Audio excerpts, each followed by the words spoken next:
எல்லாருக்கும்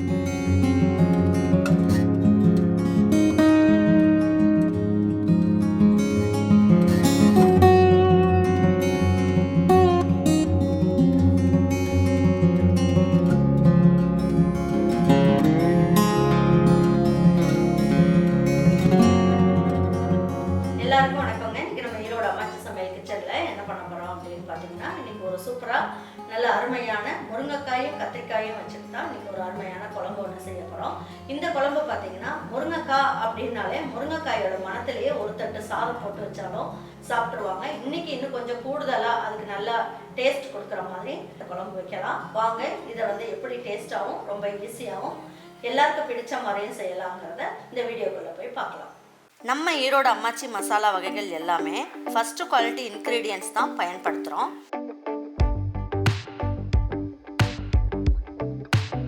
வாங்குகிற பொருட்கள் எல்லாமே முறையாக ஜலிச்சு பொன் வறுவலாக வறுத்து சரியான பதத்தில் அரைக்கிறோம். அரைச்ச மசாலாவை நல்லா ஆற வச்சு மறுபடியும் ஜலிச்சு சரியான அளவில் பேக் பண்ணி உங்கள் வீட்டுக்கே சேஃப் அண்ட் செக்யூர்டாக டெலிவரி பண்ணுறோம். நம்ம மசாலா வகைகள் மற்றும் சத்து மாவு, ரெடிமேட் இட்லி மாவு, இடியாப்ப மாவு எல்லாமே நீங்கள் வாட்ஸ்அப் மற்றும் வெப்சைட்டில் ஆர்டர் பண்ணி வாங்கலாம். இதில் ரொம்ப முக்கியமான விஷயம், இது full and full pure homemade masala. நம்ம எல்லாருக்குமே ஆரோக்கியம் தானேங்க முக்கியம். இப்போ அதுக்கு ஒரு 2 டேபிள் ஸ்பூன் அளவுக்கு எண்ணெய் ஊற்றிக்கலாம். கடலை எண்ணெய் இல்லைன்னா நல்லெண்ணெய் எது வேணாலும் ஊற்றிக்கலாம். நல்லா பொரிஞ்சிருச்சு. இப்போ என்ன பண்ணலாம், ஒரு 1/4 ஸ்பூன் அளவுக்கு கடுகு உளுந்தம்பருப்பு மட்டும் போட்டுக்கலாம். வேறு எதுவும் போடணும்னு அவசியம் இல்லை. ஒரு பிஞ்ச் அளவுக்கு ஜீரகம், பட்டை கிராம்லாம் எதுவும் போட வேண்டாம் இந்த குழம்புக்கு. இதில் ஒரு இனுக்கு கருவேப்பிலை போட்டுக்கலாம். 4 பல்லு பூண்டை தட்டி எடுத்து வச்சுருக்கேன், இதை போட்டுக்கலாம். ஒரு கைப்பிடி அளவுக்கு சின்ன வெங்காயம்,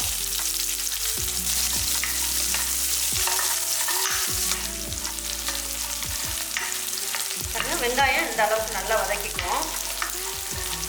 இன்றைக்கி வந்து இந்த குழம்புக்கு நான் புளியெல்லாம் எதுவும் ஊற்ற போகிறதில்ல அப்படிங்கிறதுனால நான் ஒரு 3 தக்காளி அளவுக்கு கட் பண்ணி வச்சுருக்கேன். இதை போட்டுக்குவோம். இதில் ஒரு 1/4 சிட்டிகை அளவுக்கு மஞ்சள் தூள்,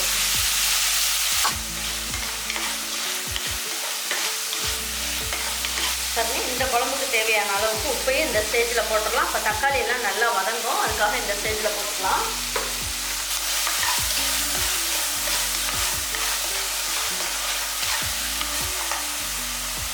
பாருங்க, இன்றைக்கி நான் என்ன பண்ணியிருக்கேன், நிறைய பேர் வந்து நம்மளோட வீடியோவை பார்த்துட்டு இந்த கரண்டி எங்கம்மா வாங்கினீங்கன்னு கேட்டாங்க. பாருங்கள், இது அமேசானில் தான் நான் வாங்கினேன். உங்களுக்கு வேணும் அப்படின்னா நான் வந்து அந்த அமேசான் லிங்க் கொடுக்குறேன், பார்த்துட்டு வாங்கிக்கோங்க. இது நல்ல யூஸ்ஃபுல்லாக இருக்குதுன்னு நிறைய நம்ம சப்ஸ்கிரைபர் கேட்டதுனால நான் மறுபடியுமே இதை ஆர்டர் பண்ணி நான் வாங்கினேன். வேணுன்றவங்களுக்கு லிங்க் கொடுக்குறேன், பார்த்துட்டு வாங்கிக்கோங்க.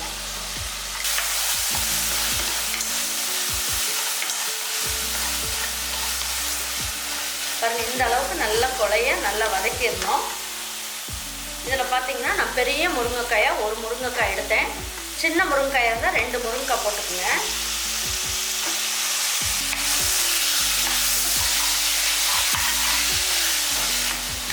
முருங்கைக்காய் இந்த அளவுக்கு நல்லா வதங்கினதுக்கப்புறம் நம்ம என்ன பண்ணலாம், நான் வந்து ஒரு 150 கிராம் அளவுக்கு கத்திரிக்காய், நான் உங்களுக்கு எந்த அளவுக்கு கத்திரிக்காய் வேணுமோ போட்டுக்குங்க. இது 2 சேர்த்து இந்த குழம்பு வைக்கும் போது ரொம்ப நல்லா டேஸ்ட்டாக இருக்கும்.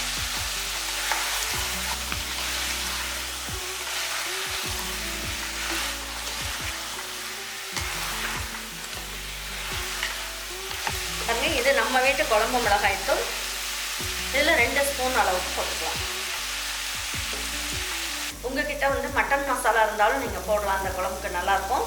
அப்படி இல்லை 2 மசாலுமே இல்லை அப்படின்னா ரெட் சில்லி பவுடர் 3/4 ஸ்பூன் அளவுக்கு போட்டுக்குங்க. 1.5 ஸ்பூன் அளவுக்கு மல்லித்தூள் போட்டுக்குங்க. தேவையான அளவுக்கு தண்ணி ஊற்றிக்கலாம்.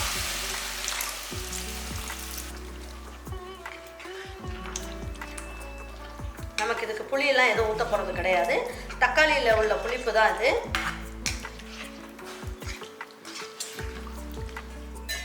இப்போ தட்டை வச்சு மூடி வச்சிடலாம். எல்லாம் ஒன்றா சேர்ந்து வேகட்டும். அதுக்குள்ளே இதுக்கு ஒரு மசாலா ஒன்று ரெடி பண்ணிக்கலாம். இதுக்கு 1/4 மூடி அளவுக்கு தேங்காய் துருவல் போட்டுக்கிறேன். பாருங்க, ஒரு 1/2 ஸ்பூன் அளவுக்கு சோம்பு மட்டும் போட்டுக்கலாம். வேறு எதுவும் போடணும்னு அவசியம் இல்லை. இதை நல்லா பல்ஸில் போட்டுட்டு கொஞ்சமாக தண்ணி ஊற்றி நல்லா நைஸாக அரைச்சி எடுத்து வச்சுக்கலாம். பாருங்க இப்போ நல்லா வெந்துருச்சுன்றதை எடுத்து பார்க்கலாம்.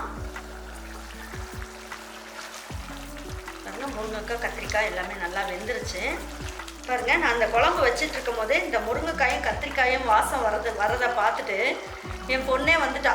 இங்கே வந்துட்டு இதுன்னு ஐயர் வீட்டு சாம்பார் மாதிரி இருக்குது அப்படின்ற மாதிரி வந்துருச்சு. அந்த முருங்கைக்காய் வாசத்துக்கு அம்மா என்ன ரெடி ஆகிடுச்சா அப்படின்ற மாதிரி வந்து கேட்டுட்டு இருக்கா. இப்போ இந்த தேங்காயை இதில் ஊற்றிடலாம். பாருங்க இந்த தேங்காய் ஊற்றுனதுக்கப்புறம் நல்லா ஒரு வாட்டி நல்லா பிரட்டி விட்டுடலாம். அதாவது நம்ம அரைச்ச மிக்சிலே நம்ம என்ன பண்ணுவோம், அந்த குழம்புக்கு தேவையான அளவுக்கு தண்ணியை ஊற்றி இதில் ஊற்றிக்கலாம். இப்போ தட்டை வச்சு மூடி வச்சிடலாம். ஒரு 3 நிமிஷத்துக்கு 2 நிமிஷத்துக்கு ஹை ஃப்ளேமில் வைங்க. 1 நிமிஷம் ஸ்லோ ஃப்ளேமில் வச்சுட்டு எப்படி இருக்குன்றதை பார்ப்போம். பாருங்க இப்போ எடுத்து பார்க்கலாம் எப்படி இருக்குன்ட்டு. பாருங்க எண்ணெயெல்லாம் கசிஞ்சு நல்லா கத்திரிக்காய் முருங்கைக்காயெல்லாம் நல்லா ஜம்முன்னு வெந்துருச்சு.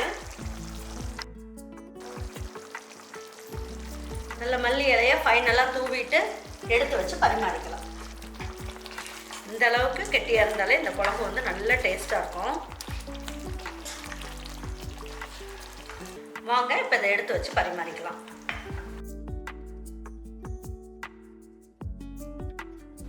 இன்னைக்கு வந்து நான் இந்த குழம்பு செஞ்சுட்டு இருக்கும் போதே எங்கள் பொண்ணு என்ன பண்ணுச்சு, அம்மா ரொம்ப என்னம்மா செஞ்சுட்டு இருக்கீங்க, ரொம்ப வாசனையாக சூப்பராக இருக்குமா அப்படின்னு சொல்லிட்டு பசிக்குது அப்படின்னு கீழே இறங்கி வந்துட்டாங்க. அந்த அளவுக்கு வந்து டேஸ்ட்டு நல்ல ஜம்முன்னு சூப்பராக இருக்கும். நான் சொன்ன மெத்தட்லேயே நீங்கள் இந்த முருங்கைக்காயும் கத்திரிக்காயும் போட்டு குழம்பு வச்சிங்க அப்படின்னா, ஏன்னா இப்போ நல்ல சீசன் வந்து முருங்கைக்காய் நல்லா கிடைக்குது அப்படிங்கிறதுனால கண்டிப்பாக உங்கள் வீட்டில் இருக்க பிள்ளைங்களுக்கும் நீங்கள் இதே மாதிரி ஸ்டைலில் இதே மாதிரி மெத்தடில் நீங்கள் செஞ்சு கொடுங்க. ரொம்ப அருமையாக ரொம்ப நல்ல டேஸ்ட்டாக இருக்கும்.